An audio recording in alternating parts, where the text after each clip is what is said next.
Hindi tayo iniwan ni pinabayaan. Tama ang sabi lagi ng Diyos eh.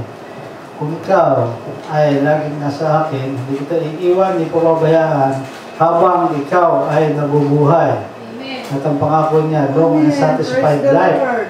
Kaya tayo mga naglilingkod sa Diyos, ay mayroon tayong napapala na pangako sa Kanya.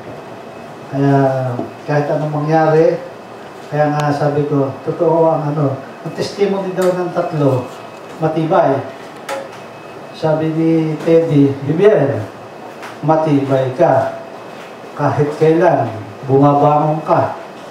Kahit si Kuya Boyet, nagtestify din. Laging si Bibian, nagkakasakit, pero ibinabangon siya. Sabi ng anak ko, nag-testify ang anak ko sa amin. Si Mama, talagang iba ang faith niya. At sabi ng anak ko, iba ang pananampalataya ng mama ko. Kahit anong maramdaman niya, sasabihin ni Bibian, wala yan. Tatayo ako, gagaling ako. Kaya nga, yun ang dapat na maging faith ng lahat ng nananampalataya sa Panginoong Jesucristo. Na ano man ang maramdaman mo, ano man ang makita mo sa sarili mo, yan ay sa tao lang. Pero sa Diyos, walang imposible, lahat ay posible. Maraming salamat, Panginoon. At ang kaarawan din ni Melody Faith, pinasasalamatan namin sa Diyos na patuloy na binibiyaya ng batang ito sa ng kanyang magulang at ang kanyang mga lolo't lola na patuloy na sila ay nagmamahalan sa araw-araw. Kaya nga, ang Diyos ay pag-ibig. Kung tayo ay may pag-ibig sa bawat isa, nandyan ang kalakasan, nandyan ang buhay.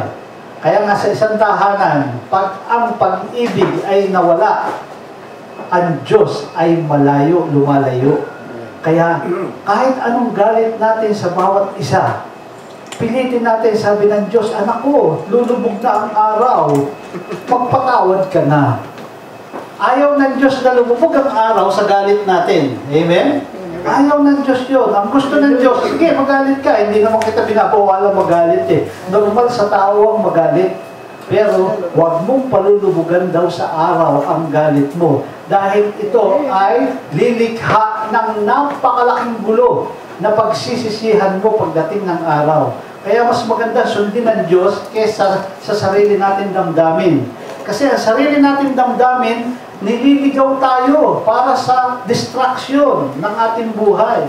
Pero ang damdamin, ang salita ng Diyos, hindi tayo ililigaw kailanman.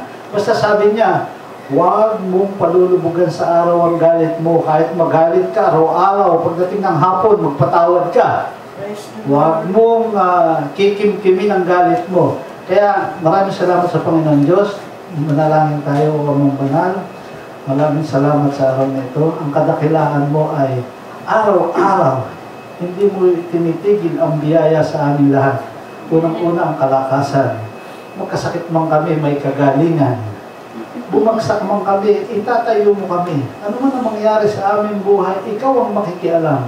Dahil sinabi mo, wala kayong magagawa malibang ako'y sumasa inyo. Maraming salamat, Panginoon, sa araw na ito. Amen. At sa kagalingan ni Vivian at sa birthday ni Melody Faith.